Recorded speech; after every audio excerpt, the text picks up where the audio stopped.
नमस्ते दोस्तों, स्वागत है आप सभी का एक बार फिर से। वीडियो पसंद आए तो लाइक शेयर करें और चैनल पर नए हैं तो चैनल को सब्सक्राइब जरूर करिएगा। मृत्यु के बाद कैसी होती है यमलोक यात्रा, गरुड़ पुराण में किया गया है जिक्र।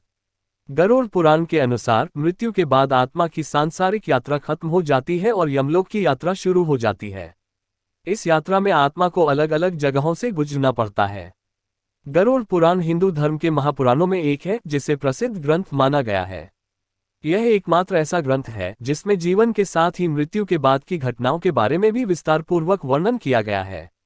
इसलिए सभी पुराणों में इसका अलग और विशेष महत्व होता है।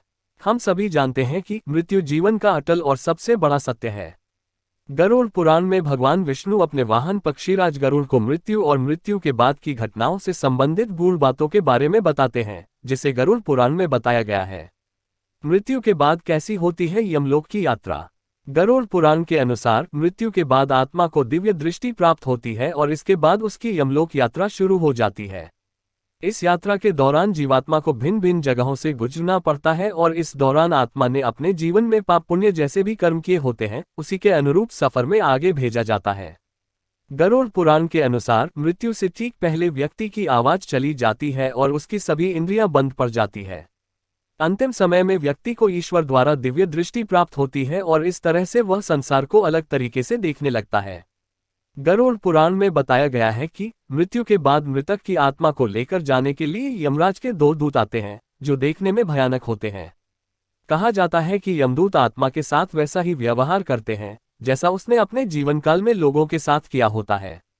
यदि मृतक अच्छा, सच्चा और पुण्य कर्म करने वाला हो तो उसे प्राण त्यागने में कठिनाई नहीं होती है और यमदूत भी उसे बिना कष्ट दिए यमलोक ले जाते हैं। वहीं अगर मृतक ने अपने जीवन में पाप कर्म किए होते हैं तो वह बहुत पीड़ा में प्राण त्यागता है और यमदूत उसके गले में पाश बांधकर उसे घसीटते हुए यमलोक ले जाते हैं। साथ ही ऐसे लोगों की आत्मा को यमलोक में भी बहुत यातनाएं दी जाती है। यमलोक पहुंचने के बाद आत्मा को उसके उत्तर कार्यों की पूर्ति के लिए उसके घर पर पुनः वापस छोड़ दिया जाता है और आत्मा अपने घर आकर परिवार वालों के शरीर में प्रवेश करने का प्रयास करती है, लेकिन पाश से बंधे रहने के कारण वह मुक्त नहीं हो पाती है। कर्मकांड के 10वें दिन जब परिवार वाले मृतक का पिंडदान करते हैं तो आत्मा को यमलोक जाने की शक्ति मिलती है और इन दिनों में आत्मा का अपने परिवार वालों और संसार से मोह भी खत्म हो जाता है। इसके बाद 13वें दिन यमदूत फिर से आकर आत्मा को यमलोक ले जाते हैं, जहां जीवात्मा के कर्मों का हिसाब किताब होता है और उसके अनुसार उसे अर्ची मार्ग, स्वर्ग, धूम मार्ग, पितृलोक या उत्पत्ति विनाश मार्ग, नरक की प्राप्ति होती है। मैं आशा करता हूं कि हमारे द्वारा दी गई जानकारी आप सभी को बहुत ज्यादा पसंद आई होगी। हमारे इस पोस्ट को अपने फेसबुक, व्हाट्सएप, इंस्टाग्राम पर जरूर शेयर करें। आप हमारे ब्लॉग को जरूर सब्सक्राइब करें, जिससे हमारे लेटेस्ट पोस्ट की नोटिफिकेशन आपको तत्काल मिल सके। धन्यवाद। आप सभी का दिन मंगलमय हो।